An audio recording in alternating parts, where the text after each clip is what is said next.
سورہ حشر. سورہ حشر کا تعارف. مقام نزول سورہ حشر مدینہ منورہ میں نازل ہوئی ہے. رکوع اور آیات کی تعداد. اس صورت میں 3 رکوع اور 24 آیتیں ہیں. حشر نام رکھنے کی وجہ.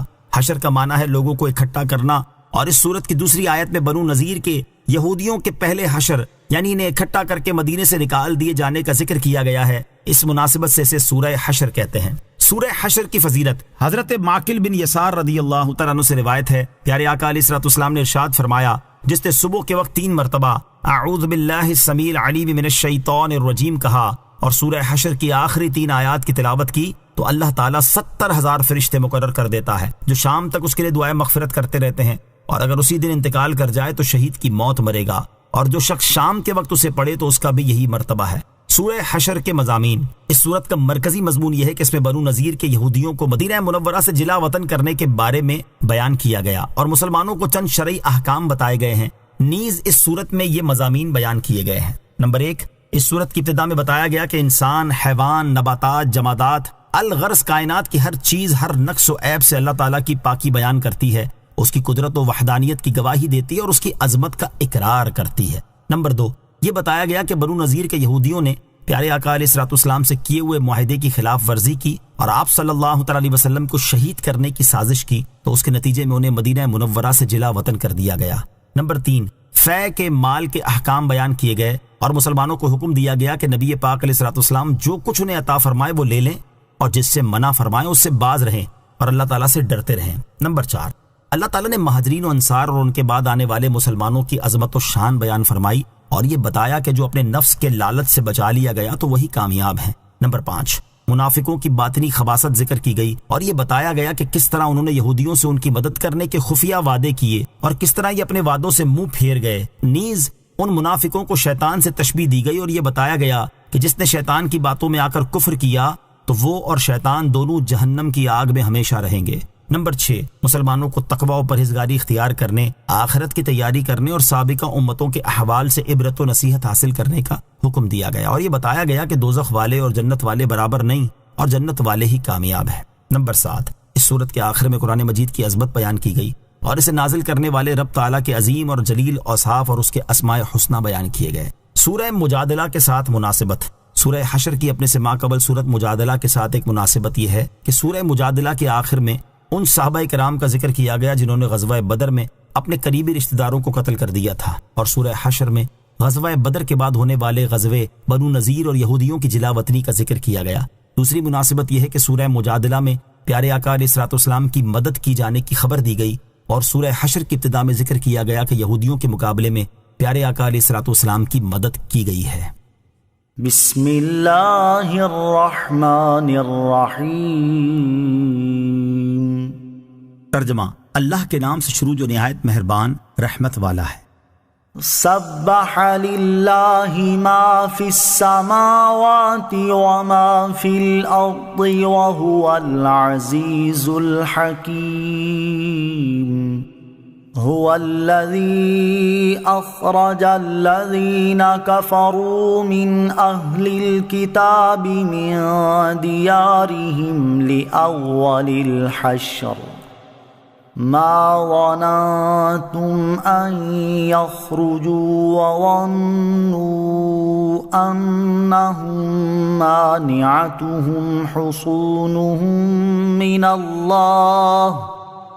وظنوا انهم مانعتهم حصونهم من الله فأتاهم الله من حيث لم يحتسبوا وقذف في قلوبهم الرعب يخربون بيوتهم بأيديهم وأيدي المؤمنين فاعتبروا يا أولي الأبصار.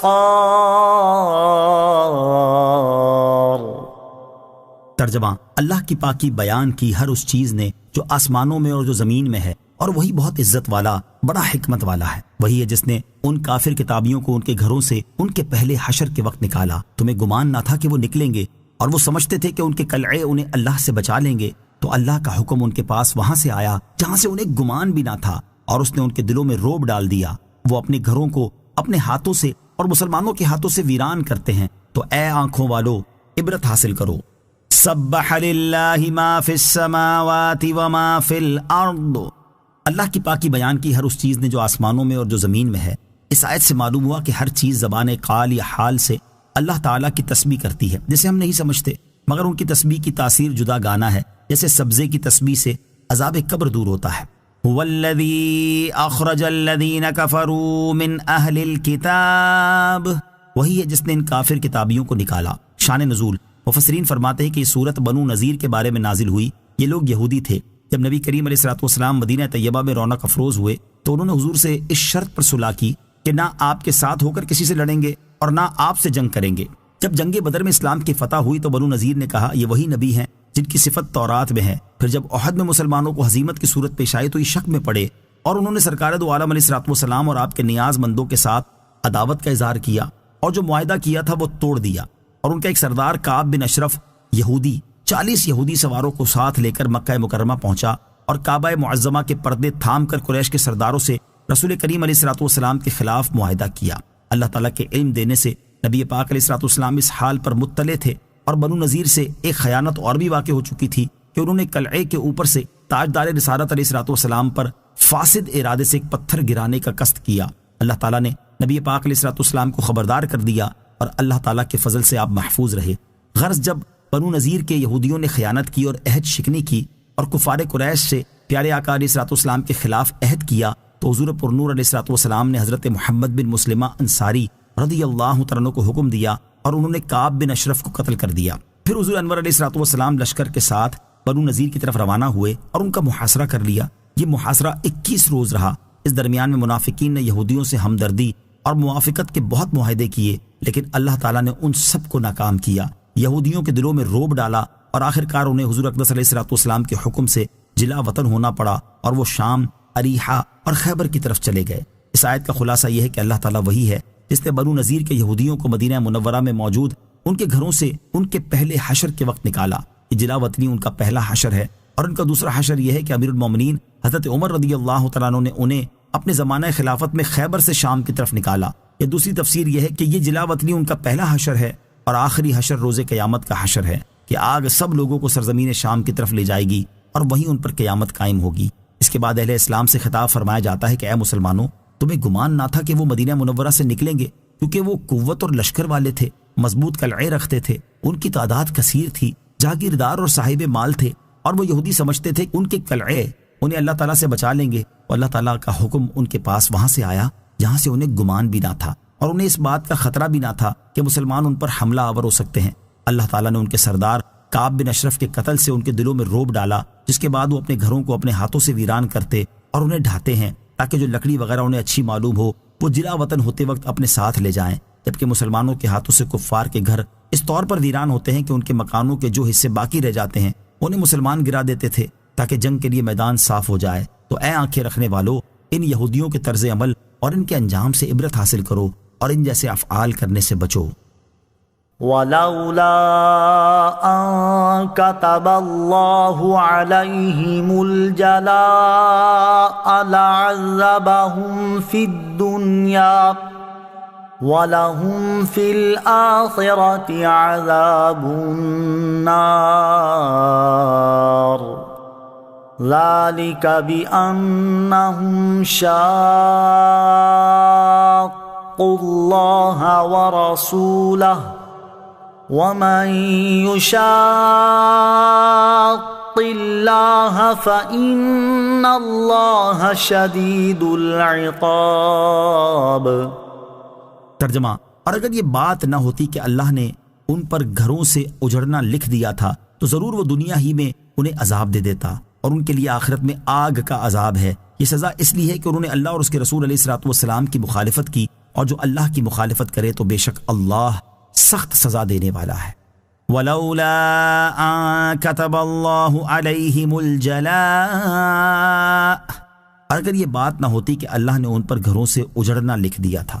اس آیت اور اس کے بعد والی آیت کا خلاصہ یہ ہے کہ اگر یہ بات نہ ہوتی کہ اللہ تعالیٰ نے ان یہودیوں کا مال اور اولاد کے ساتھ گھروں سے جلا وطن ہونا لکھ دیا تھا تو وہ دنیا ہی میں انہیں عذاب دے دیتا، اور بنو قریظہ کے یہودیوں کی طرح انہیں بھی قتل اور قید میں مبتلا کرتا، اور یہ لوگ خواہ جلا وطن کیے جائیں یا قتل کیے جائیں، بہرحال ان کے لیے آخرت میں آگ کا عذاب ہے جس سے سخت کوئی عذاب نہیں۔ انہیں یہ سزا اس لیے دی گئی ہے کہ یہ لوگ اللہ تعالیٰ اور اس کے رسول صلی اللہ تعالیٰ علیہ وسلم کی مخالفت کرتے رہے، اور قانون یہ ہے کہ جو اللہ تعالیٰ اور اس کے رسول کی مخالفت کرے تو بے شک اللہ تعالیٰ اسے سخت سزا دینے والا ہے۔ ما قطعتم من لینۃ او ترکتموها قائمة على اصولها فبإذن اللہ وليخزي الفاسقین۔ ترجمہ: اے مسلمانوں، تم نے جو درخت کاٹے یا ان کی جڑوں پر قائم چھوڑ دیے تو یہ سب اللہ کی اجازت سے تھا، اور اس لیے تاکہ اللہ نافرمانوں کو رسوا کرے۔ ما قطعتم من لینۃ او ترکتموها قائمة على اصولها، تم نے جو درخت کاٹے یا ان کی جڑوں پر قائم چھوڑ دیے۔ شان نزول: جب بنو نذیر اپنے قلعوں میں پناہ گزین ہوئے تو سرکار دو عالم صلی اللہ تعالیٰ علیہ وسلم نے ان کے درخت کاٹ ڈالنے اور انہیں جلا دینے کا حکم دیا۔ اس پر وہ دشمنان خدا بہت گھبرائے اور رنجیدہ ہوئے اور کہنے لگے، کیا تمہاری کتاب میں اس کا حکم ہے؟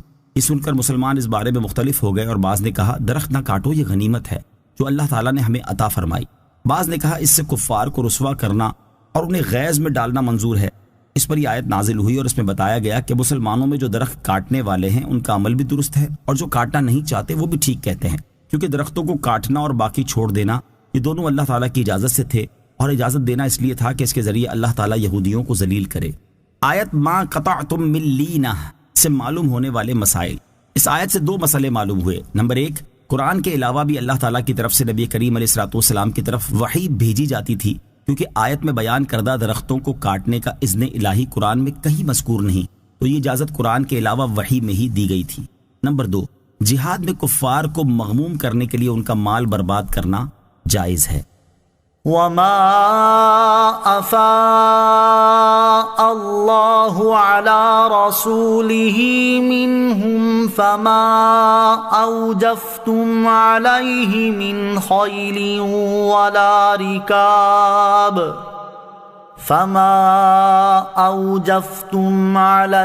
من خیل ولا رکاب ولکن اللہ یسلط رسلہ علی من یشاء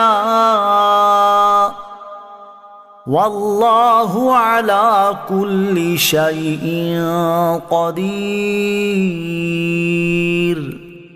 ترجمہ: اور اللہ نے اپنے رسول کو ان سے جو غنیمت دلائی تو تم نے اس پر نہ اپنے گھوڑے دوڑائے تھے اور نہ اونٹ۔ ہاں، اللہ اپنے رسولوں کو جس پر چاہتا ہے غلبہ دے دیتا ہے، اور اللہ ہر شے پر خوب قادر ہے۔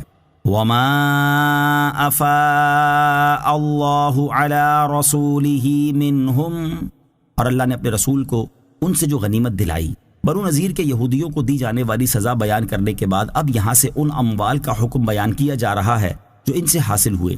چنانچہ اس آیت کا خلاصہ یہ ہے کہ اللہ تعالیٰ نے اپنے رسول علیہ الصلوۃ والسلام کو بنو نذیر کے یہودیوں سے جو غنیمت دلائی تو تم نے ان پر نہ اپنے گھوڑے دوڑائے تھے اور نہ اونٹ، یعنی اس کے لیے تمہیں کوئی مشقت اور کوفت نہیں اٹھانا پڑی، صرف 2 میل کا فاصلہ تھا، سب لوگ پیدل چلے گئے اور صرف رسول کریم صلی اللہ تعالیٰ علیہ وسلم سوار ہوئے۔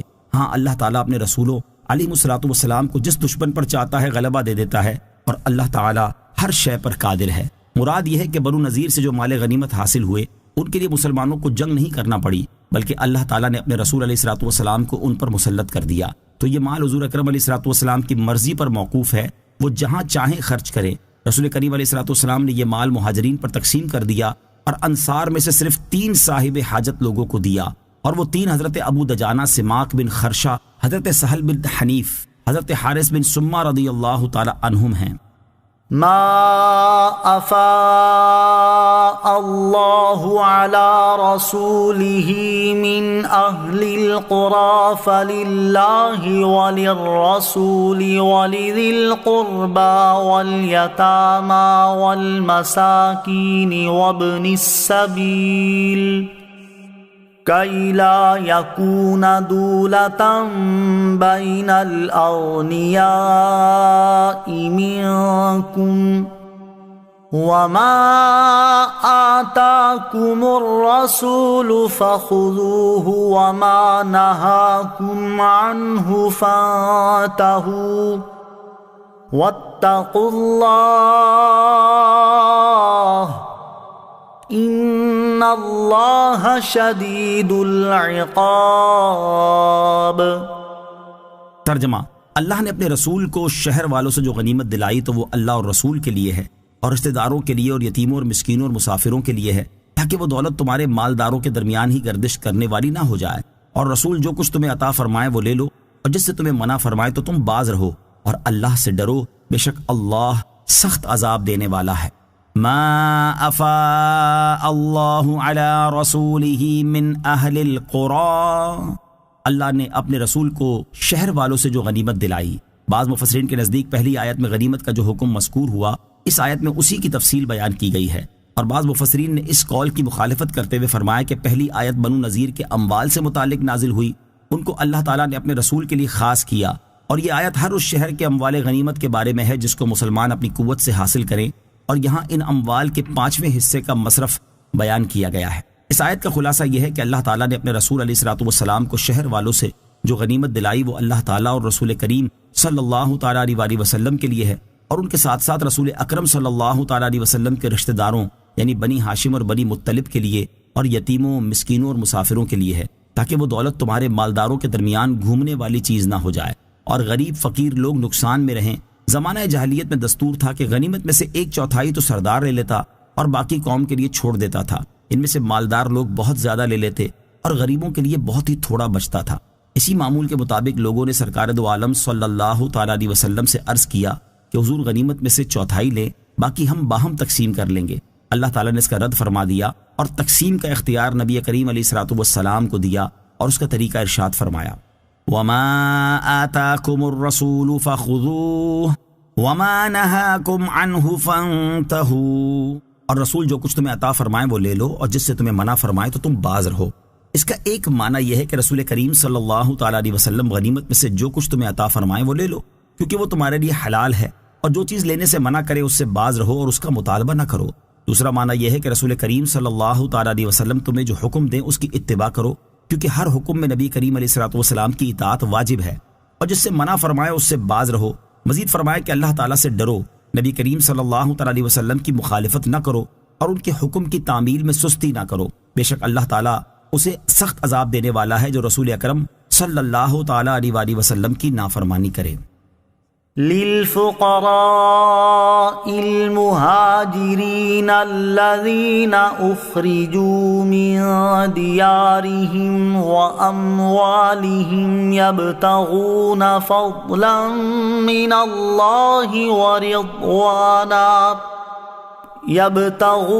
فضلا من الله ورضوانا وينصرون الله ورسوله أولئك هم الصادقون۔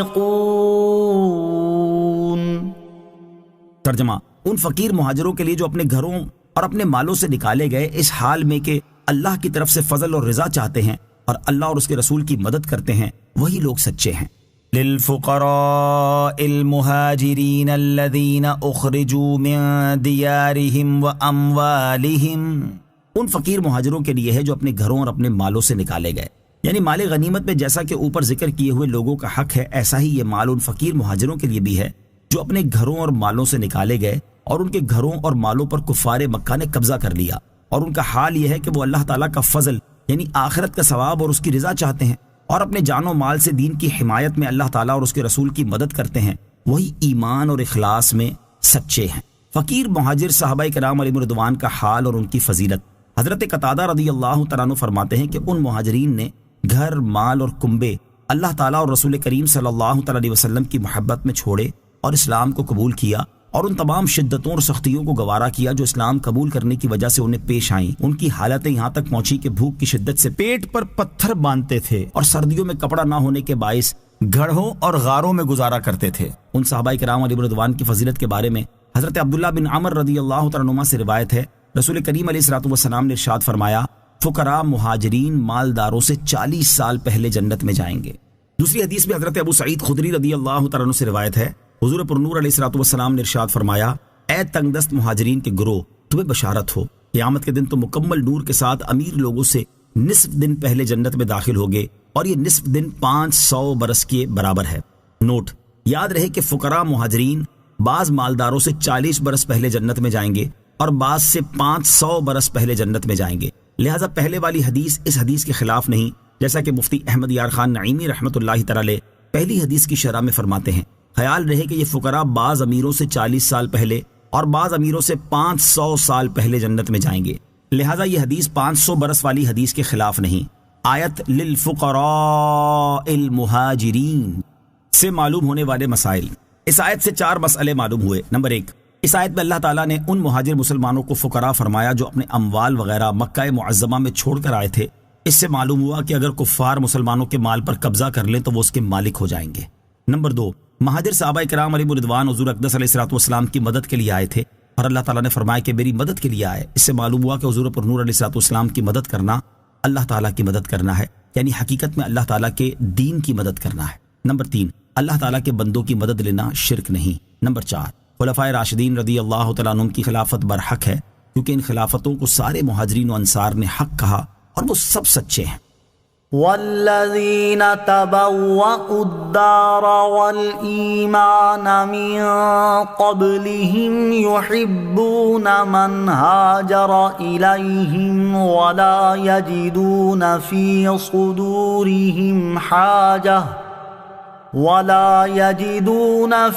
صدورهم حاجة مما أوتوا ويؤثرون على أنفسهم ولو كان بهم خصاصة ومن يوق شح نفسه فأولئك هم المفلحون۔ ترجمہ، اور وہ جنہوں نے ان مہاجرین سے پہلے اس شہر کو اور ایمان کو ٹھکانہ بنا لیا، وہ اپنی طرف ہجرت کرنے والوں سے محبت کرتے ہیں، اور وہ اپنے دلوں میں اس کے متعلق کوئی حسد نہیں پاتے جو ان کو دیا گیا، اور وہ اپنی جانوں پر ترجیح دیتے ہیں اگرچہ انہیں خود حاجت ہو، اور جو اپنے نفس کے لالچ سے بچا لیا گیا تو وہی لوگ کامیاب ہیں۔ والذین تبوأوا الدار والایمان من قبلہم، اور وہ جنہوں نے ان مہاجرین سے پہلے شہر کو اور ایمان کو ٹھکانہ بنا لیا۔ اس آیت میں انصار صحابہ کرام رضی اللہ تعالیٰ عنہم کی انتہائی مدح و ثنا کی گئی ہے۔ چنانچہ اس آیت کا خلاصہ یہ ہے کہ جنہوں نے مہاجرین سے پہلے یا ان کی ہجرت سے پہلے بلکہ نبی کریم علیہ الصلوۃ والسلام کی تشریف آوری سے پہلے اس شہر مدینہ کو اپنا وطن اور ایمان کو اپنا ٹھکانہ بنا لیا، اسلام لائے اور حضور اقدس علیہ الصلوۃ والسلام کی تشریف آوری سے 2 سال پہلے مسجدیں بنائیں، ان کا حال یہ ہے کہ وہ اپنی طرف ہجرت کرنے والوں سے محبت کرتے ہیں اور اس کا عملی ثبوت دیتے ہوئے اپنے گھروں میں انہیں ٹھہراتے اور اپنے مالوں میں نصف کا انہیں شریک کرتے ہیں، اور وہ اپنے دلوں میں اس مال کے بارے میں کوئی خواہش اور طلب نہیں پاتے جو ان مہاجرین کو دیا گیا، اور وہ اپنے اموال اور گھر ایثار کر کے مہاجرین کو اپنی جانوں پر ترجیح دیتے ہیں اگرچہ انہیں خود مال کی حاجت ہو، اور جس کے نفس کو لالچ سے پاک کیا گیا تو وہی کامیاب ہیں۔ نوٹ، بعض مفسرین کے نزدیک اس آیت کا تعلق پچھلی آیات کے ساتھ ہے، اور اس میں انصار صحابہ کرام رضی اللہ تعالیٰ عنہم کے لیے بھی اس مال کا حصہ بیان کیا گیا ہے جو بنو نذیر کے یہودیوں سے حاصل ہوا۔ انصار صحابہ کرام رضی اللہ تعالیٰ عنہم کا بے مثل ایثار۔ انصار صحابہ کرام نے مہاجر صحابہ کرام رضی اللہ تعالیٰ عنہم کے ساتھ جس اخوت، محبت اور ایثار کا مظاہرہ کیا، تاریخ میں اس کی مثال ملنا انتہائی مشکل ہے۔ یہاں ان کے ایثار کے 3 واقعات سماعت کیجیے۔ نمبر 1، حضرت ابو ہریرہ رضی اللہ تعالیٰ عنہ سے روایت ہے، حضور اقدس صلی اللہ علیہ وسلم کی بارگاہ میں انصار نے عرض کی، ہمارے اور ہمارے مہاجر بھائیوں کے درمیان کھجور کے درخت تقسیم فرما دیجیے۔ آپ صلی اللہ علیہ وسلم نے انکار فرما دیا۔ انصار نے مہاجرین سے کہا، آپ محنت کی ذمہ داری لے لیں اور ہم آپ کو پھلوں میں شریک کر لیتے ہیں۔ مہاجرین نے کہا، ہمیں آپ کی بات منظور ہے۔ نمبر 2، حضرت انس رضی اللہ تعالی عنہ فرماتے ہیں، اور یہ بخاری شریف کی حدیث ہے، حضور انور علیہ الصلوۃ والسلام نے بحرین میں جاگیریں بخشنے کے لیے انصار کو بلایا تو انہوں نے عرض کی، اگر آپ نے یہی کرنا ہے تو ہمارے قریشی بھائیوں کے لیے لکھ دیجئے، حالانکہ وہ نبی کریم علیہ الصلوۃ والسلام کے پاس نہ تھے۔ حدیث نمبر 3، بخاری شریف کی حدیث۔ حضرت ابو ہریرہ رضی اللہ تعالیٰ عنہ فرماتے ہیں کہ رسول کریم صلی اللہ تعالیٰ علیہ وآلہ وسلم کی خدمت میں ایک شخص حاضر ہوا اور عرض کی، یا رسول اللہ صلی اللہ تعالیٰ علیہ وآلہ وسلم، مجھے بھوک لگی ہوئی ہے۔ آپ نے ازواج مطہرات رضی اللہ تعالیٰ عنہن کے پاس کسی کو بھیج کر معلوم کیا، لیکن کھانے کی کوئی چیز نہ ملی۔ حضور اقدس علیہ الصلوۃ والسلام نے ارشاد فرمایا، جو شخص آج رات اسے مہمان بنائے گا اللہ تعالیٰ اس پر رحم فرمائے۔ انصار میں سے ایک شخص کھڑے ہوئے اور عرض کی یا رسول اللہ صلی اللہ تعالیٰ علیہ وسلم میں حاضر ہوں۔ چنانچہ وہ اس آدمی کو اپنے گھر لے گئے اور اپنی زوجہ سے کہا رسول اللہ صلی اللہ تعالیٰ علیہ وسلم کا مہمان آیا ہے، لہٰذا تم نے اس سے کوئی چیز بچا کر نہیں رکھنی۔ انہوں نے عرض کی ہمارے پاس تو بچوں کی خوراک کے علاوہ اور کچھ بھی نہیں ہے۔ فرمایا جب عشاء کا وقت ہو جائے تو تم بچوں کو بہلا پھسلا کر سلا دینا، جب ہم کھانا کھانے بیٹھے تو تم چراغ درست کرنے کے بہانے آ کر اسے بجھا دینا، اگر آج رات ہم بھوکے رہیں تو کیا ہوگا؟ چنانچہ یہی کچھ کیا گیا، اور جب صبح کے وقت وہ شخص نبی کریم علیہ الصلوۃ والسلام کی بارگاہ میں حاضر ہوئے تو آپ نے ارشاد فرمایا اللہ تعالیٰ نے تمہاری کارگزاری کو بہت پسند فرمایا ہے۔ بس اللہ تعالیٰ نے یہ آیت نازل فرمائی وَيُؤْثِرُونَ عَلَىٰ أَنفُسِهِمْ وَلَوْ كَانَ بِهِمْ خَصَاصَةٌ۔ ترجمہ، اور وہ اپنی جانوں پر ترجیح دیتے ہیں اگرچہ انہیں خود حاجت ہو۔ نفس کے لالچ سے پاک کیے جانے والے کامیاب ہیں۔ اس آیت سے معلوم ہوا کہ جن حضرات کے نفس کو لالچ سے پاک کر دیا گیا وہ حقیقی طور پر کامیاب ہیں، اور یہ بھی معلوم ہوا کہ نفس کے لالچ جیسی بری عادت سے بچنا بہت مشکل ہے، اور جس پر اللہ تعالیٰ کی خاص رحمت ہو تو وہی اس عادت سے بچ سکتا ہے۔ یہ عادت کس قدر نقصان دہ ہے اس کا اندازہ اس حدیث پاک سے لگایا جا سکتا ہے۔ چنانچہ مسلم شریف کی حدیث ہے، حضرت جابر بن عبداللہ رضی اللہ تعالی عنہ سے روایت ہے، رسول اللہ صلی اللہ تعالی علیہ وسلم نے ارشاد فرمایا ظلم کرنے سے ڈرو کیونکہ ظلم قیامت کا اندھیرا ہے، اور شح یعنی نفس کے لالچ سے بچو کیونکہ شح نے تم سے پہلی امتوں کو ہلاک کر دیا کہ اسی نے ان کو ناحق قتل کرنے اور حرام کام کرنے پر ابھارا۔ اور اس سے بچنا کس قدر فائدہ مند ہے اس کا اندازہ اس روایت سے لگایا جا سکتا ہے۔ مروی ہے کہ حضرت عبد الرحمن بن عوف رضی اللہ تعالیٰ عنہ بیت اللہ شریف کا طواف کر رہے اور یہ دعا مانگ رہے تھے، اے اللہ عز و جل مجھے میرے نفس کی حرص سے بچا۔ اس سے زائد وہ کچھ نہیں کہتے تھے۔ جب ان سے اس کے بارے میں استفسار کیا گیا تو انہوں نے فرمایا جب مجھے میرے نفس کی حرص سے محفوظ رکھا گیا تو نہ میں چوری کروں گا، نہ زنا کروں گا، اور نہ ہی میں نے اس قسم کا کوئی کام کیا ہے۔ اللہ تعالی ہم پر اپنا رحم فرمائے اور ہمیں نفس کے حرص اور لالچ سے محفوظ فرمائے، آمین۔ آیت والذین تبوأوا الدار والایمان من قبلہم سے حاصل ہونے والی معلومات۔ اس آیت سے 3 باتیں معلوم ہوئی۔ نمبر 1، صحابہ کرام رضی اللہ تعالی عنہم کی عظمت و شان اور ان کے اوصاف بیان کرنا اللہ تعالیٰ کی سنت ہے۔ نمبر 2، انصار صحابہ کرام رضی اللہ تعالی عنہم کی تعریف میں اللہ تعالیٰ نے یہ فرمایا کہ وہ مہاجر صحابہ کرام رضی اللہ تعالی عنہم سے محبت کرتے ہیں۔ اس سے معلوم ہوا کہ تمام مہاجر صحابہ کرام رضی اللہ تعالی عنہم سے محبت کرنا کمال ایمان کی نشانی ہے۔ نمبر 3، سرکار دو عالم علیہ الصلوۃ والسلام کی برکت سے انصار صحابہ کرام رضوان اللہ تعالی علیہ مجمعین کے دل ایسے پاک کر دیے گئے کہ وہ مہاجر صحابہ کرام سے حسد نہیں کرتے اور ان کے ساتھ محبت و ایثار کا سلوک کرتے ہیں۔ والذین جاءوا من بعدهم يقولون ربنا اغفر لنا ولإخواننا الذين سبقونا بالإيمان ولا تجعل في قلوبنا غلا للذين آمنوا ولا تجعل في قلوبنا غلا للذين آمنوا ربنا إنك رؤوف رحيم۔ ترجمہ، اور ان کے بعد آنے والے عرض کرتے ہیں اے ہمارے رب ہمیں اور ہمارے ان بھائیوں کو بخش دے جو ہم سے پہلے ایمان لائے، اور ہمارے دل میں ایمان والوں کے لیے کوئی کینہ نہ رکھ، اے ہمارے رب بے شک تو نہایت مہربان بہت رحمت والا ہے۔ والذین جاءوا من بعدہم، اور ان کے بعد آنے والے یعنی مہاجرین اور انصار کے بعد آنے والے عرض کرتے ہیں اے ہمارے رب ہمیں اور ہمارے ان بھائیوں کو بخش دے جو ہم سے پہلے ایمان لائے، اور ہمارے دل میں ایمان والوں کے لیے کوئی کینہ نہ رکھ، اے ہمارے رب بے شک تو نہایت مہربان رحمت والا ہے، اور تو اپنی مہربانی اور رحم کے صدقے ہماری اس دعا کو قبول فرما۔ یاد رہے کہ مہاجرین و انصار کے بعد آنے والوں میں قیامت تک پیدا ہونے والے تمام مسلمان داخل ہیں، اور ان سے پہلے ایمان لانے والوں میں تمام صحابہ کرام علیہم رضوان داخل ہیں۔ صحابہ کرام علیہم رضوان سے بغض رکھنے والے ایمان والوں کی اقسام سے خارج ہیں۔ اس سے معلوم ہوا کہ صحابہ کرام علیہم رضوان کے بارے میں دل میں کینہ نہ رکھنا ایمان کی علامت، اور ان کے بارے میں بغض سے بچنے کی دعا کرنا مسلمانوں کا طریقہ ہے۔ صدر الافاضل مفتی نعیم الدین مراد آبادی علیہ رحمۃ اللہ الہادی فرماتے ہیں جس کے دل میں کسی صحابی کی طرف سے بغض یا کدورت ہو اور وہ ان کے لیے دعائے رحمت و استغفار نہ کرے وہ مومنین کی اقسام سے خارج ہے، کیونکہ یہاں مومنین کی 3 قسمیں فرمائی گئیں، مہاجرین، انصار اور ان کے بعد والے جو ان کے تابع ہوں اور ان کی طرف سے دل میں کوئی کدورت نہ رکھیں اور ان کے لیے دعائے مغفرت کریں۔ تو جو صحابہ سے کدورت رکھے، رافضی ہو یا خارجی، وہ مسلمانوں کی ان تینوں قسموں سے خارج ہے۔ صحابہ کرام علیہ رضوان سے بغض رکھنے کا نتیجہ، صحابہ کرام رضی اللہ تعالی عنہم وہ مبارک ہستیاں ہیں جنہیں اللہ تعالیٰ نے اپنے پیارے حبیب صلی اللہ تعالیٰ علیہ وسلم کی صحبت اختیار کرنے کے لیے منتخب فرمایا اور ان کی عظمت و شان کو قرآن مجید میں بیان فرمایا۔ لیکن افسوس کچھ لوگ خود کو مسلمان بھی کہتے ہیں اور ان کے سینے صحابہ کرام رضی اللہ تعالیٰ عنہم کے بغض سے بھرے ہوئے ہیں۔ انہیں صحابہ کرام کے لیے استغفار کرنے کا حکم دیا گیا، لیکن یہ انہیں گالیاں دیتے ہیں، جیسا کہ ام المومنین حضرت عائشہ صدیقہ رضی اللہ تعالیٰ عنہا نے فرمایا، لوگوں کو حکم تو یہ دیا گیا کہ صحابہ کرام اور رضوان کے لیے استغفار کریں، اور کرتے یہ ہیں کہ انہیں گالیاں دیتے ہیں۔ ایسے لوگوں کے لیے اس حدیث پاک میں بڑی عبرت ہے۔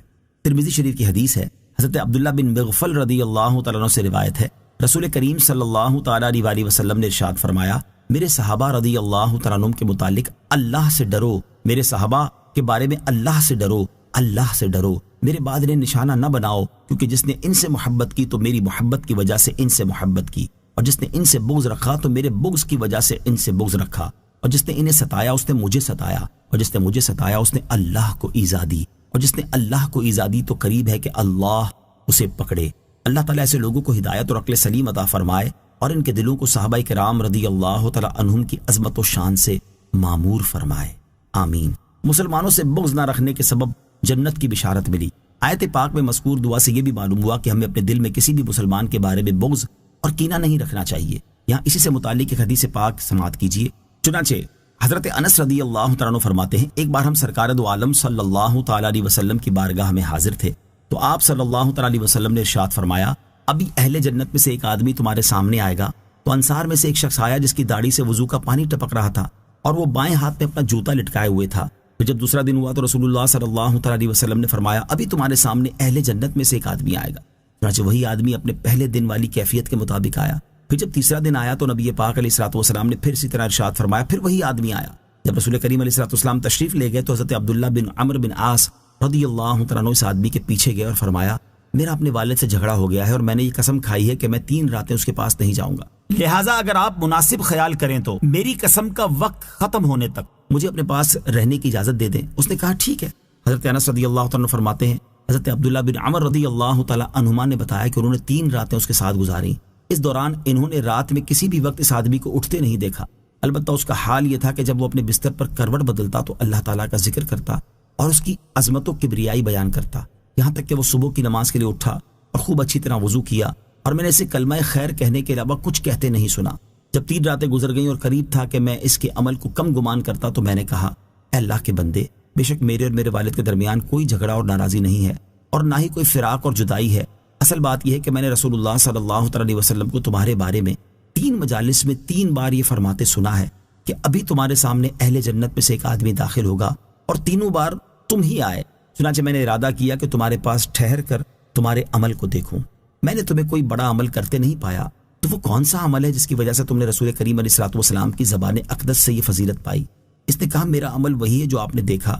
یہ بات سن کر میں واپس جانے کے لیے پلٹا تو اس نے مجھے بلایا اور کہا، عمل تو وہی ہے جو آپ نے دیکھ لیا، البتہ میں اپنے دل میں کسی مسلمان کے بارے میں کوئی کینہ نہیں رکھتا اور جو خیر و برکت اللہ تعالیٰ نے اسے عطا فرمائی اس پر کبھی حسد نہیں کرتا۔ یہ سن کر حضرت عبداللہ بن عمر رضی اللہ تعالیٰ عنہ نے اس سے فرمایا، یہی وہ عمل ہے جس نے تجھے جنت میں پہنچا دیا ہے، اور یہی وہ عمل ہے جس کی ہم طاقت اور استطاعت نہیں رکھتے۔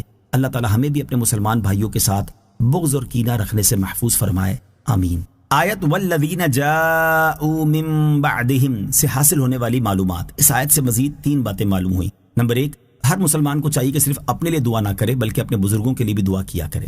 نمبر 2، بزرگان دین خصوصاً صحابہ کرام اور اہل بیت رضی اللہ تعالیٰ عنہم کے عرس، ختم، نیاز اور فاتحہ اعلیٰ چیزیں ہیں کہ ان میں ان بزرگوں کے لیے دعا ہے۔ نمبر 3، مومن کی پہچان یہ ہے کہ تمام صحابہ کرام اور اہل بیت رضی اللہ تعالیٰ عنہم سے اچھی عقیدت رکھے اور ان کے لیے دعائے مغفرت کرے۔ أَلَمْ تَرَ إِلَى الَّذِينَ نَافَقُوا يَقُولُونَ لِإِخْوَانِهِمُ الَّذِينَ كَفَرُوا مِنْ أَهْلِ الْكِتَابِ لَئِنْ أُخْرِجْتُمْ لَنَخْرُجَنَّ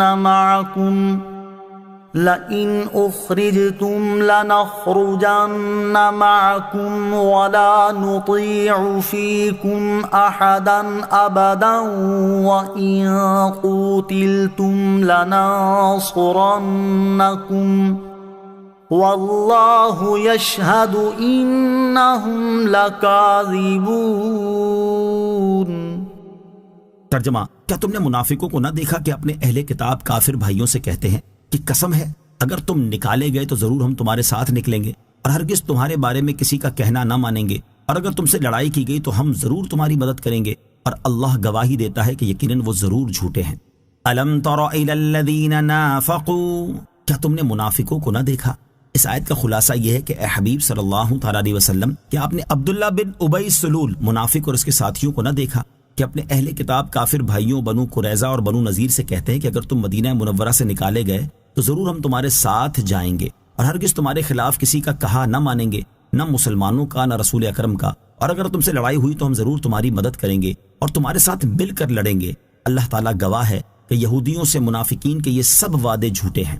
آیت الم تر الی الذین نافقوا سے حاصل ہونے والی معلومات۔ اس آیت سے 4 باتیں معلوم ہوئیں۔ نمبر 1، منافق کفار کے بھائی ہیں، مومنوں کے بھائی نہیں، اگرچہ وہ بظاہر کلمہ پڑھتے ہیں لیکن وقت پر کفار ہی کا ساتھ دیتے ہیں۔ نمبر 2، کفار کو بھائی سمجھنا اور بھائی کہنا منافقوں کا کام ہے۔ نمبر 3، منافق در حقیقت کسی کا ساتھی نہیں اور نہ ہی اس کے وعدوں کا کوئی اعتبار ہے، نہ کفار کو اس پر اعتبار آتا ہے اور نہ مسلمانوں کو۔ نمبر 4، اللہ تعالیٰ اپنے حبیب علیہ الصلوۃ والسلام کو ان کی خفیہ رازوں پر اطلاع دیتا ہے، کیونکہ منافقوں کی یہ گفتگو نہایت رازداری کے ساتھ تنہائی میں ہوئی تھی۔ لئن اخرجوا لا يخرجون معهم وَلَئِن قُوتِلُوا لَا يَنصُرُونَهُمْ وَلَئِن نَصَرُوهُمْ لَيُوَلُّنَّ الْأَدْبَارَ ثُمَّ لَا يُنصَرُونَ۔ ترجمہ، قسم ہے اگر وہ نکالے گئے تو یہ ان کے ساتھ نہ نکلیں گے، اور قسم ہے اگر ان سے لڑائی کی گئی تو یہ ان کی مدد نہ کریں گے، اور قسم ہے اگر یہ ان کی مدد کریں گے تو ضرور پیٹھ پھیر کر بھاگیں گے، پھر ان کی مدد نہ کی جائے گی۔ لَإِنْ أُخْرِجُوا لَا يَخْرُجُونَ مَعَهُمْ، قسم ہے اگر وہ نکالے گئے تو یہ ان کے ساتھ نہ نکلیں گے۔ اس آیت میں منافقین کے حال کی خبر دیتے ہوئے ارشاد فرمایا گیا کہ اگر وہ یہودی مدینے سے نکالے گئے تو یہ منافق ان کے ساتھ نہ نکلیں گے، اور اگر ان یہودیوں سے لڑائی کی گئی تو یہ منافق ان کی مدد نہ کریں گے۔ چنانچہ ایسا ہی ہوا کہ یہودیوں کو مدینہ منورہ سے نکال دیا گیا اور منافقین ان کے ساتھ نہ نکلے، اور یہودیوں سے لڑائی ہوئی لیکن منافقوں نے یہودیوں کی مدد نہ کی۔ مزید ارشاد فرمایا کہ اگر بالفرض منافق یہودیوں کی مدد کریں گے تو ضرور پیٹھ پھیر کر بھاگ جائیں گے، پھر جب یہ مددگار بھاگ نکلیں گے تو منافقوں کی مدد نہ کی جائے گی، اللہ تعالیٰ انہیں ہلاک فرما دے گا اور ان کا کفر ظاہر ہونے کے بعد ان کا نفاق انہیں نفع نہ دے گا۔ لَأَنْتُمْ أَشَدُّ رَهْبَةً فِي صُدُورِهِمْ مِنَ اللَّهِ ذَلِكَ بِأَنَّهُمْ قَوْمٌ لَا يَفْقَهُونَ۔ ترجمہ، بے شک ان کے دلوں میں اللہ سے زیادہ تمہارا ڈر ہے، یہ اس لیے کہ وہ ناسمجھ لوگ ہیں۔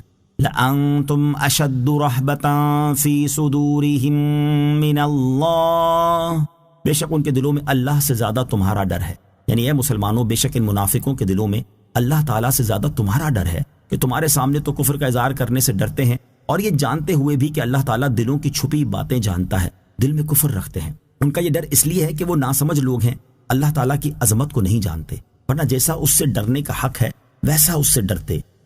لا يقاتلونكم جميعا إلا في قرى محصنة أو من وراء جدر بأسهم بينهم شديد تحسبهم جميعا وقلوبهم شتى ذَلِكَ بِأَنَّهُمْ قَوْمٌ لَا يَعْقِلُونَ۔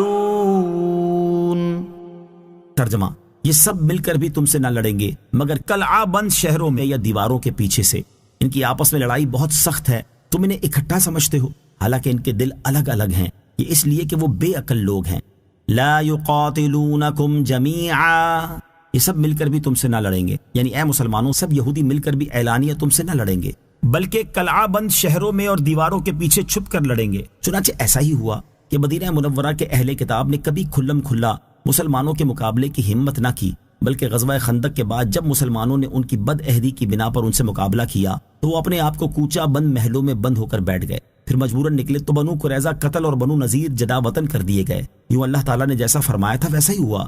خیال رہے کہ یہاں صرف مدینہ منورہ کے کتابیوں کا ذکر ہے، لہٰذا اس آیت پر یہ اعتراض نہیں کیا جا سکتا کہ نبی کریم علیہ الصلوۃ والسلام کے زمانے میں مشرکین اور حضرت عمر فاروق رضی اللہ تعالیٰ عنہ کے زمانے میں یہودی اور عیسائی مسلمانوں کے مقابلے میں آئے اور ان سے بڑی بڑی لڑائیاں ہوئیں. بأسہم بینہم شدید، اور ان کی آپس میں لڑائی بہت سخت ہے. یعنی جب وہ یہودی آپس میں لڑتے ہیں تو بہت شدت اور سختی سے لڑتے ہیں، لیکن مسلمانوں کے مقابلے میں بزدل اور نامرد ثابت ہوتے ہیں، کیونکہ اللہ تعالیٰ نے ان کے دلوں میں مسلمانوں کا رعب ڈال دیا ہے. تحسبہم جمیعا وقلوبہم شتیٰ، تم انہیں اکٹھا سمجھتے ہو حالانکہ ان کے دل الگ الگ ہیں. یعنی اے سننے والے، تم انہیں ایک متحد، متفق اور ایک دوسرے سے الفت رکھنے والی جماعت سمجھتے ہو، حالانکہ ان کے دل الگ الگ ہیں اور وہ ایک دوسرے سے کوئی الفت نہیں رکھتے. اور ان کے دلوں کا الگ الگ ہونا اس لیے ہے کہ وہ بے عقل لوگ ہیں، نہ حق کو پہچانتے ہیں اور نہ اس کی پیروی کرتے ہیں. مسلمان کافروں پر کسی صورت اعتماد نہ کریں. اس آیت سے معلوم ہوا کہ کفار مسلمانوں کے مقابلے میں کسی مصلحت کی وجہ سے ایک ہو جاتے ہیں، ورنہ حقیقت یہ ہے کہ ان میں باہمی اتفاق اور اتحاد نہیں ہے، بلکہ یہ ایک دوسرے کے شدید دشمن ہیں اور اپنی دشمنی نکالنے کا کوئی موقع ہاتھ سے جانے نہیں دیتے. حضرت انس رضی اللہ تعالیٰ عنہ سے روایت ہے، نبی کریم صلی اللہ تعالیٰ علیہ وسلم نے ارشاد فرمایا، ایمان والے ایک دوسرے کے خیر خواہ اور باہم محبت کرنے والے ہوتے ہیں، اگرچہ ان کے گھر اور اجسام جدا جدا ہوں. اور فاجر لوگ آپس میں ایک دوسرے کے ساتھ دھوکہ اور خیانت کرنے والے ہوتے ہیں، اگرچہ ان کے گھر اور بدن اکٹھے ہوں. فی زمانہ بھی اس کے نظارے دیکھے جا رہے ہیں. لہٰذا مسلمانوں کو چاہیے کہ کفار پر کسی صورت اعتماد نہ کریں، بلکہ اپنے مسلمان بھائیوں پر اعتماد کریں، اور مسلمانوں کو بھی چاہیے کہ وہ ایک دوسرے کے اعتماد پر پورا اتریں. كمثل الذين من قبلهم قريبا ذاقوا وبال أمرهم وَلَهُمْ عَذَابٌ أَلِيمٌ. ترجمہ، ان کی مثال ان لوگوں کی مثال جیسی ہے جو ابھی قریب زمانے میں ان سے پہلے ہوئے ہیں اور انہیں اپنے کام کا وبال چکھا اور ان کے لیے دردناک عذاب ہے. كَمَثَلِ الَّذِينَ مِن قَبْلِهِمْ قَرِيبًا، ان کی مثال ان لوگوں کی مثال جیسی ہے جو ابھی قریب زمانے میں ان سے پہلے ہوئے ہیں. اس آیت میں یہودیوں کی ایک مثال بیان کی گئی ہے جن کا خلاصہ یہ ہے کہ ان کا حال مشرکین جیسا ہے، جنہوں نے جنگ بدر میں رسول کریم علیہ الصلوۃ والسلام کے ساتھ عداوت رکھنے کا اور کفر کرنے کا وبال چکھا اور ذلت و رسوائی کے ساتھ ہلاک کیے گئے، اور اس کے ساتھ ساتھ ان کے لیے آخرت میں جہنم کا دردناک عذاب ہے. تو دنیا و آخرت میں جو حشر ان مشرکوں کا ہوا وہی ان یہودیوں کا ہوگا.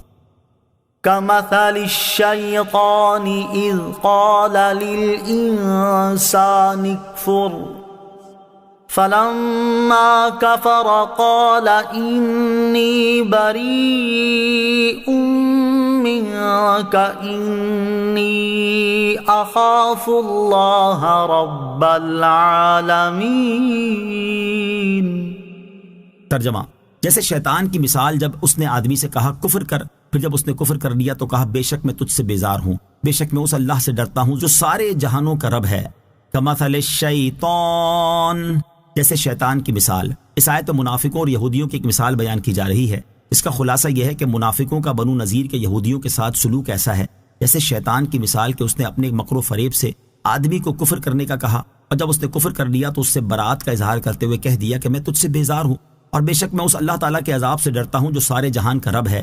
ایسے ہی منافقوں نے بنو نذیر کے یہودیوں کو مسلمانوں کے خلاف ابھارا، جنگ پر آمادہ کیا، ان سے مدد کے وعدے کیے، اور جب ان کے کہنے سے یہودیوں نے مسلمانوں سے جنگ کی تو منافق اپنے گھروں میں بیٹھے رہے اور یہودیوں کا ساتھ نہ دیا. مسلمانوں کو کفر میں مبتلا کرنے کے لیے شیطان کا ایک خطرناک طریقہ. یاد رہے کہ انسانوں کو کفر، گمراہی اور گناہ میں مبتلا کرنے کے لیے شیطان مختلف راستے اختیار کرتا اور طرح طرح کے طریقے آزماتا ہے. ان میں سے ایک راستہ یہ ہے کہ شیطان کسی کام کو بندے کے سامنے نیک بنا کر پیش کرتا ہے اور بندہ نیک عمل سمجھتے ہوئے وہ کام کرنا شروع کر دیتا ہے. پھر شیطان اسے رفتہ رفتہ گناہ کی طرف لے جاتا ہے، یہاں تک کہ بندہ گناہ میں مبتلا ہو جاتا ہے. پھر اس گناہ سے ہونے والی رسوائی سے بندے کو خوف زدہ کر کے دوسرے گناہ پر مجبور کرتا ہے. یوں اس سے گناہ در گناہ کرواتا رہتا ہے اور آخرکار بندے کو کفر کرنے پر مجبور کر دیتا ہے. اور جب بندہ کفر کر لیتا ہے تو شیطان اسے کفر کی اندھیری وادی میں تنہا چھوڑ کر چلا جاتا ہے، اور یہ بندہ کفر کی حالت میں موت کا شکار ہو کر ہمیشہ کے لیے جہنم کے دردناک عذاب میں مبتلا ہو جاتا ہے. یہاں اسی سے متعلق ایک عبرت انگیز حدیث پاک سماعت کیجیے. چنانچہ نبی کریم علیہ الصلوۃ والسلام نے ارشاد فرمایا، بنی اسرائیل میں ایک راہب تھا. شیطان نے ایک لونڈی کا گلا دبا دیا اور اس کے مالکوں کے دل میں یہ بات ڈال دی کہ اس کا علاج فلاں راہب کے پاس ہے. چنانچہ وہ اسے لے کر راہب کے پاس آئے تو اس نے ان کی بات ماننے سے انکار کر دیا. وہ مسلسل اصرار کرتے رہے یہاں تک کہ راہب علاج کرنے پر آمادہ ہو گیا. وہ لونڈی علاج کے لیے اس کے پاس موجود تھی کہ اس دوران شیطان راہب کے پاس آیا اور اس کے دل میں لونڈی کے ساتھ صحبت کرنے کا وسوسہ ڈالا. وہ مسلسل وسوسے ڈالتا رہا یہاں تک کہ راہب نے اس لونڈی کے ساتھ صحبت کر لی اور وہ اس سے حاملہ ہو گئی۔ اب شیطان نے راہب کے دل میں وسوسہ ڈالا کہ جب اس کے گھر والے آئیں گے اور انہیں یہ بات پتہ چلے گی تو رسوا ہو جائے گا، لہٰذا تو اسے قتل کر دے، اور جب اس کے گھر والے آئیں تو ان سے کہہ دینا کہ اس کا انتقال ہو گیا ہے۔ چنانچہ راہب نے اس لونڈی کو قتل کر کے دفن کر دیا۔ اس کے بعد شیطان لونڈی کے مالکوں کے پاس گیا اور انہیں وسوسے ڈالنے لگا اور ان کے دل میں یہ بات ڈالی کہ راہب نے لونڈی کو حاملہ کر دیا، پھر اسے قتل کر کے دفن کر دیا ہے۔ چنانچہ اس کے مالک راہب کے پاس آئے اور اس سے لونڈی کے بارے میں پوچھا تو اس نے کہا وہ تو مر گئی ہے۔ یہ سن کر مالکوں نے اسے پکڑ لیا۔ جب وہ اسے قتل کرنے لگے تو شیطان راہب کے پاس آیا اور کہنے لگا میں نے اس لونڈی کا گلا دبایا تھا اور میں نے ان لوگوں کے دلوں میں یہ بات ڈالی تھی کہ وہ اسے تمہارے پاس لائیں، اگر تم میری بات مان لو تو نجات پا جاؤ گے اور میں تمہیں ان لوگوں سے چھڑا لوں گا۔ اس نے پوچھا کیسے؟ شیطان نے کہا مجھے 2 سجدے کر دو۔ جب اس نے 2 سجدے کر لیے تو شیطان نے کہا میرا تم سے کوئی واسطہ نہیں۔ یہی وہ بات ہے جس کے بارے میں اللہ تعالیٰ ارشاد فرماتا ہے کَمَثَلِ الشَّيْطَانِ إِذْ قَالَ لِلْإِنسَانِ اكْفُرْ فَلَمَّا كَفَرَ قَالَ إِنِّي بَرِيءٌ مِّنكَ إِنِّي أَخَافُ اللَّهَ رَبَّ الْعَالَمِينَ۔ ترجمہ، جیسے شیطان کی مثال جب اس نے آدمی سے کہا کفر کر، پھر جب اس نے کفر کر لیا تو کہا بے شک میں تجھ سے بیزار ہوں، بے شک میں اس اللہ سے ڈرتا ہوں جو سارے جہانوں کا رب ہے۔ یہ حدیث پاک امام محمد غزالی رحمۃ اللہ تعالی علیہ نے احیاء العلوم میں بھی ذکر فرمائی ہے۔ اسے لکھنے کے بعد آپ رحمۃ اللہ تعالی علیہ فرماتے ہیں دیکھو کہ شیطان نے کیسے کیسے ہیلے بہانوں سے راہب کو ان کبیرہ گناہوں کی طرف مجبور کیا، اور اس کی بنیاد صرف یہ بنی کہ اس نے نیک کام سمجھ کر لونڈی کا علاج کرنا قبول کر لیا۔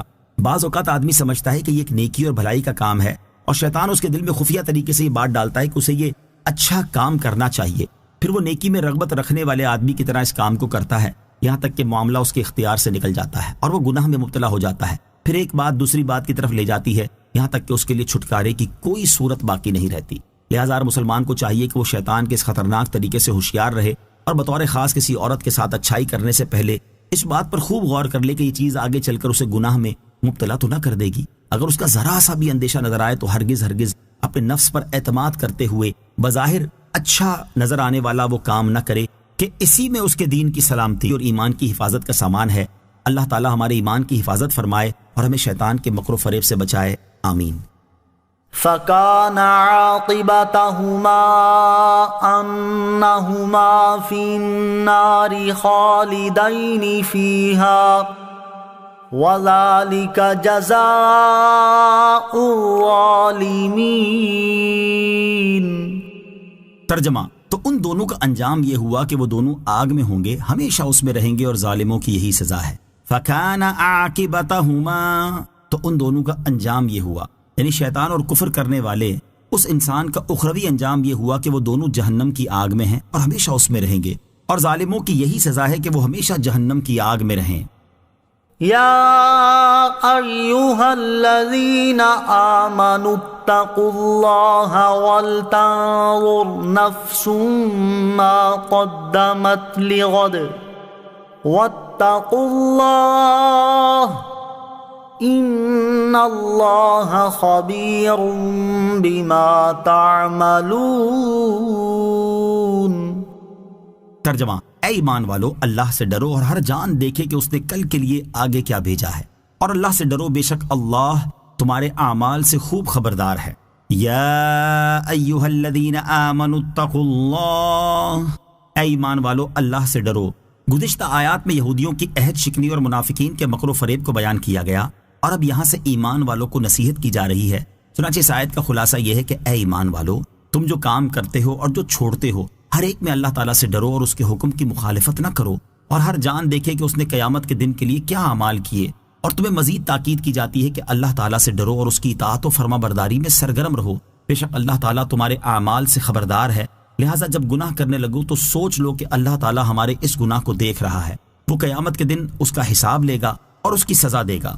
مراقبہ کی اصل اس آیت سے معلوم ہوا کہ ایک گھڑی غور و فکر کرنا بہت سے ذکر کرنے سے بہتر ہے۔ اپنے اعمال کے بارے میں سوچنا بہت افضل عمل ہے، اور یہی مراقبہ ہے۔ حضرت ابو ہریرہ رضی اللہ تعالی عنہ سے روایت ہے، نبی اکرم صلی اللہ تعالی علیہ وسلم نے ارشاد فرمایا، آخرت کے معاملے میں گھڑی بھر غور و فکر کرنا 60 سال کی عبادت سے بہتر ہے۔ لہٰذا ہر مسلمان کو چاہیے کہ وہ اپنے اخروی معاملات کے بارے میں مراقبہ اور غور و فکر کرتا رہے۔ مراقبے کا معنی اور اس کی حقیقت بیان کرتے ہوئے امام محمد غزالی رحمۃ اللہ تعالی فرماتے ہیں مراقبے کا معنی یہ ہے نگہبانی کرنا۔ جس طرح اپنا مال شریک کے حوالے کر کے شرط رکھی جاتی ہے اور عہد و پیمان کے بعد بھی بے خبر ہو کر نہیں بیٹھ رہتے، اسی طرح ہر وقت نفس کی خبر گیری کرتے رہنا بھی ضروری ہے، کیونکہ اگر تم اس سے غافل ہو گئے تو وہ کاہلی اور خواہشات کو پورا کرنے کے سبب پھر سے سرکش ہو جائے گا۔ مراقبے کی حقیقت یہ ہے کہ بندہ اس بات پر کامل یقین رکھے کہ اللہ تعالیٰ اس کے ہر فعل اور ہر خیال سے واقف ہے اور اس سے کسی بات کا کوئی پہلو پوشیدہ نہیں ہے۔ لوگ اگر صرف اس کے ظاہر کو دیکھتے ہیں تو اللہ تعالیٰ اس کے ظاہر و باطن دونوں کو دیکھتا ہے۔ جس نے یہ بات سمجھ لی اور یہ آگہی اس کے دل پر غالب آ گئی تو اس کا ظاہر و باطن زیور ادب سے آراستہ ہو جائے گا۔ انسان اگر اس بات پر یقین کرے کہ اللہ تعالیٰ اس کے ظاہر و باطن سے واقف نہیں ہے تو وہ کافر ہے، اور اگر اس پر ایمان لایا پھر اس کی مخالفت کی تو وہ بڑا دلیر اور بے شرم ہے۔ ترغیب کے لیے یہاں بزرگان دین کے مراقبہ فکر آخرت سے متعلق 3 واقعات سماعت کیجیے۔ نمبر 1، حضرت انس بن مالک رضی اللہ تعالی عنہ فرماتے ہیں، میں ایک باغ میں گیا تو وہاں حضرت عمر فاروق رضی اللہ تعالیٰ عنہ کی آواز سنی۔ ہم دونوں کے درمیان ایک دیوار حائل تھی اور وہ کہہ رہے تھے، عمر خطاب کا بیٹا اور امیر المومنین کا منصب، واہ کیا خوب! اے عمر، اللہ تعالیٰ سے ڈرتے رہو ورنہ اللہ تعالیٰ تمہیں سخت عذاب دے گا۔ نمبر 2، حضرت عثمان غنی رضی اللہ تعالیٰ عنہ جب کسی قبر پر تشریف لے جاتے تو اس قدر روتے کہ ان کی داڑھی آنسوؤں سے تر ہو جاتی۔ آپ کی خدمت میں عرض کی گئی، جنت اور دوزخ کے تذکرے پر آپ اتنا نہیں روتے جتنا قبر پر روتے ہیں، اس کی حکمت کیا ہے؟ آپ نے فرمایا، میں نے نبی کریم علیہ الصلوۃ والسلام سے سنا ہے کہ قبر آخرت کی سب سے پہلی منزل ہے۔ اگر قبر والے نے اس سے نجات پالی تو بعد یعنی قیامت کا معاملہ آسان ہے، اور اگر اس سے نجات نہ پائی تو بعد کا معاملہ زیادہ سخت ہے۔ اور رسول کریم علیہ الصلوۃ والسلام نے ارشاد فرمایا، میں نے قبر سے زیادہ ہولناک منظر کوئی نہیں دیکھا۔ نمبر 3، حضرت درار رضی اللہ تعالیٰ عنہ فرماتے ہیں، میں خدا کو گواہ بنا کر کہتا ہوں کہ میں نے امیر المومنین حضرت علی المرتضیٰ کرم اللہ تعالی وجہہ الکریم کو کئی مرتبہ دیکھا کہ رات کی تاریکی میں آپ اپنے محراب میں لرزاں و ترساں اپنی داڑھی مبارک تھامے ہوئے ایسے بے چین بیٹھے ہوتے کہ گویا زہریلے سانپ نے ڈس لیا ہو۔ آپ غم کے ماروں کی طرح روتے اور بے اختیار ہو کر اے میرے رب، اے میرے رب پکارتے، پھر دنیا سے مخاطب ہو کر فرماتے، تو مجھے دھوکے میں ڈالنے کے لیے آئی ہے، میرے لیے بند سنور کر آئی ہے، دور ہو جا، کسی اور کو دھوکہ دینا، میں تجھے 3 طلاق دے چکا ہوں، تیری عمر کم ہے اور تیری محفل حقیر، جبکہ تیرے مصائب جھیلنا آسان ہے، آہ صد آہ، زیادہ راہ کی کمی ہے اور سفر طویل ہے، جبکہ راستہ وحشت سے بھرپور ہے۔ وَلَا تَكُونُوا كَالَّذِينَ نَسُوا اللَّهَ فَأَنسَاهُمْ أَنفُسَهُمْ أُولَئِكَ هُمُ الْفَاسِقُونَ۔ ترجمہ، اور ان لوگوں کی طرح نہ بنو جنہوں نے اللہ کو بھلا دیا تو اللہ نے انہیں ان کی جانیں بھلا دی، وہی نافرمان ہیں۔ وَلَا تَكُونُوا كَالَّذِينَ نَسُوا اللَّهَ، اور ان لوگوں کی طرح نہ بنو جنہوں نے اللہ کو بھلا دیا، یعنی اے ایمان والو ان یہودیوں اور منافقوں کی طرح نہ ہونا جنہوں نے اللہ تعالیٰ کے حقوق کو بھلا دیا اور جیسی اس کی قدر کرنے کا حق تھا ویسی قدر نہ کی، اور اس کے احکامات و ممنوعات کی ان کے حق کے مطابق رعایت نہ کی، تو اس کے سبب اللہ تعالیٰ نے انہیں اپنی جانوں کو بھول جانے والا بنا دیا، جس کا نتیجہ یہ ہوا کہ وہ اس چیز کو نہیں سنتے جو انہیں نفع دے اور وہ کام نہیں کرتے جو انہیں نجات دے، اور یہ بھول جانے والے ہی کامل فاسق ہیں۔ آیت وَلَا تَكُونُوا كَالَّذِينَ نَسُوا اللَّهَ سے حاصل ہونے والی معلومات۔ اس آیت سے 4 باتیں معلوم ہوئیں۔ نمبر 1، جن لوگوں کو اللہ تعالیٰ کے حقوق یاد نہ رہے جیسے یہودی اور عیسائی وغیرہ، ان جیسا ہونے سے منع فرمایا گیا ہے۔ نمبر 2، اسلام کے سوا کسی اور دین میں رہ کر اللہ تعالیٰ کو یاد کرنا قابل قبول نہیں، کیونکہ وہ کفار اپنے عقیدے کے مطابق اللہ تعالیٰ کو یاد کرتے تھے، لیکن ارشاد فرمایا کہ انہوں نے اللہ تعالیٰ کو بھلا دیا۔ نمبر 3، اللہ تعالیٰ سے غافل ہونے کا اثر یہ ہوتا ہے کہ بندے کو اس بات کی کبھی فکر نہیں ہوتی کہ وہ دنیا میں کیوں آیا اور اسے کیا کرنا چاہیے۔ نمبر 4، آخرت کی فکر نہ ہونا اللہ تعالیٰ کا عذاب ہے۔ لا يستوي أصحاب النار وأصحاب الجنة أصحاب الجنة هم الفائزون۔ ترجمہ، دوزخ والے اور جنت والے برابر نہیں، جنت والے ہی کامیاب ہیں۔ لا يستوي اصحاب النار واصحاب الجنہ، دوزخ والے اور جنت والے برابر نہیں، یعنی جہنم والے جن کے لیے دائمی عذاب ہے اور جنت والے جن کے لیے ہمیشہ کا عیش اور سرمدی راحت ہے، یہ دونوں برابر نہیں بلکہ جنت والے ہی کامیاب ہیں، کیونکہ انہوں نے اپنی زندگی اللہ تعالیٰ کی رضا میں گزاری اور آخرت میں اس کی نعمتوں کے مستحق ہوئے، جبکہ کفار دونوں جگہ نقصان میں رہے۔ لو انزلنا هذا القرآن على جبل لرأيته خاشعا متصدعا من خشية الله وَتِلْكَ الْأَمْثَالُ نَضْرِبُهَا لِلنَّاسِ لَعَلَّهُمْ يَتَفَكَّرُونَ۔ ترجمہ: اگر ہم یہ قرآن کسی پہاڑ پر اتارتے تو ضرور تم اسے جھکا ہوا اللہ کے خوف سے پاش پاش دیکھتے، اور ہم یہ مثالیں لوگوں کے لیے بیان فرماتے ہیں تاکہ وہ سوچیں۔ لو انزلنا هذا القرآن على جبل، اگر ہم یہ قرآن کسی پہاڑ پر اتارتے، یعنی قرآن مجید کی عظمت و شان ایسی ہے کہ اگر ہم اسے کسی پہاڑ پر اتارتے اور اس کو انسان کسی تمیز عطا کرتے تو انتہائی سخت اور مضبوط ہونے کے باوجود تم اسے ضرور جھکا ہوا اور اللہ تعالیٰ کے خوف سے پاش پاش دیکھتے۔ ہم یہ اور اس جیسی دیگر مثالیں لوگوں کے لیے بیان فرماتے ہیں تاکہ وہ سوچیں اور خیال کریں کہ جب ہم اشرف المخلوقات ہیں تو چاہیے کہ ہمارے اعمال بھی اشرف و اعلیٰ ہوں۔ نوٹ: یاد رہے کہ یہاں آیت میں قرآن سے مراد اللہ تعالیٰ کا کلام ہے، اور اتارنے سے مراد اس کلام کو اس کی عظمت کے ظہور کے ساتھ اتارنا مراد ہے۔ یعنی اگر ہم قرآن مجید کو اس کی عظمت ظاہر کرتے ہوئے پہاڑ پر اتار دیتے تو وہ اس کی تاب نہ لاتا اور پھٹ جاتا۔ اس آیت سے اشارتاً معلوم ہوا کہ حضور انور علیہ السلام کا قلب شریف پہاڑ سے زیادہ قوی اور مضبوط ہے، کیونکہ آپ کو اللہ تعالیٰ کا خوف اور اسرار الہی سے واقفیت کامل طریقے سے حاصل ہونے کے باوجود آپ اپنے مقام پر قائم ہیں۔ هو اللہ الذی لا الہ الا ہو عالم الغیب والشہادۃ هو الرحمن الرحیم۔ ترجمہ: وہی اللہ ہے جس کے سوا کوئی معبود نہیں، ہر غیب اور ظاہر کا جاننے والا ہے، وہی نہایت مہربان بہت رحمت والا ہے۔ هو اللہ الذی لا الہ الا ہو، وہی اللہ ہے جس کے سوا کوئی معبود نہیں۔ اس سے پہلی آیت میں قرآن مجید کی عظمت و شان بیان کی گئی، اور اس آیت سے اللہ تعالیٰ اپنی عظمت و شان بیان فرما رہا ہے کہ وہی اللہ ہے جس کے سوا کوئی معبود نہیں، اور اس کی شان یہ ہے کہ وہ ظاہر اور پوشیدہ نیز موجود و معدوم سب کو جانتا ہے، اور وہی بڑا مہربان رحمت والا ہے۔ هو اللہ الذی لا الہ الا ہو الملک القدوس السلام المؤمن المہیمن العزیز الجبار المتکبر سبحان اللہ عما یشرکون۔ ترجمہ: وہی اللہ ہے جس کے سوا کوئی معبود نہیں، بادشاہ، نہایت پاک، سلامتی دینے والا، امن بخشنے والا، حفاظت فرمانے والا، بہت عزت والا، بے حد عظمت والا، اپنی بڑائی بیان فرمانے والا ہے۔ اللہ ان مشرکوں کے شرک سے پاک ہے۔ هو اللہ الذی لا الہ الا ہو، وہی اللہ ہے جس کے سوا کوئی معبود نہیں۔ اس آیت میں اللہ تعالیٰ نے اپنے 10 اوصاف بیان فرمائے ہیں۔ نمبر 1، اللہ تعالیٰ کے سوا کوئی معبود نہیں۔ نمبر 2، ملک و حکومت کا حقیقی مالک ہے کہ تمام موجودات اس کے ملک اور حکومت کے تحت ہیں، اور اس کا مالک ہونا اور اس کی سلطنت دائمی ہے جسے زوال نہیں۔ نمبر 3، ہر عیب سے اور تمام برائیوں سے نہایت پاک ہے۔ نمبر 4، اپنی مخلوق کو آفتوں اور نقصانات سے سلامتی دینے والا ہے۔ نمبر 5، اپنے فرما بردار بندوں کو اپنے عذاب سے امن بخشنے والا ہے۔ نمبر 6، ہر چیز پر نگہبان اور اس کی حفاظت فرمانے والا ہے۔ نمبر 7، ایسی عزت والا ہے جس کی مثال نہیں مل سکتی، اور ایسے غلبے والا ہے کہ اس پر کوئی بھی غالب نہیں آ سکتا۔ 8 اور 9، اپنی ذات اور تمام صفات میں عظمت اور بڑائی والا ہے، اور اپنی بڑائی کا اظہار کرنا اسی کے شایع اور لائق ہے، کیونکہ اس کا ہر کمال عظیم ہے اور ہر صفت عالی ہے، جبکہ مخلوق میں کسی کو یہ حق حاصل نہیں کہ وہ تکبر یعنی اپنی بڑائی کا اظہار کرے، بلکہ بندے کے لیے شایع یہ ہے کہ وہ عاجزی اور انکساری کا اظہار کرے۔ نمبر 10، اللہ تعالیٰ ان مشرکوں کے شرک سے پاک ہے۔ هو اللہ الخالق البارئ المصور له الاسماء الحسنى يسبح له ما في السماوات والارض وهو العزیز الحکیم۔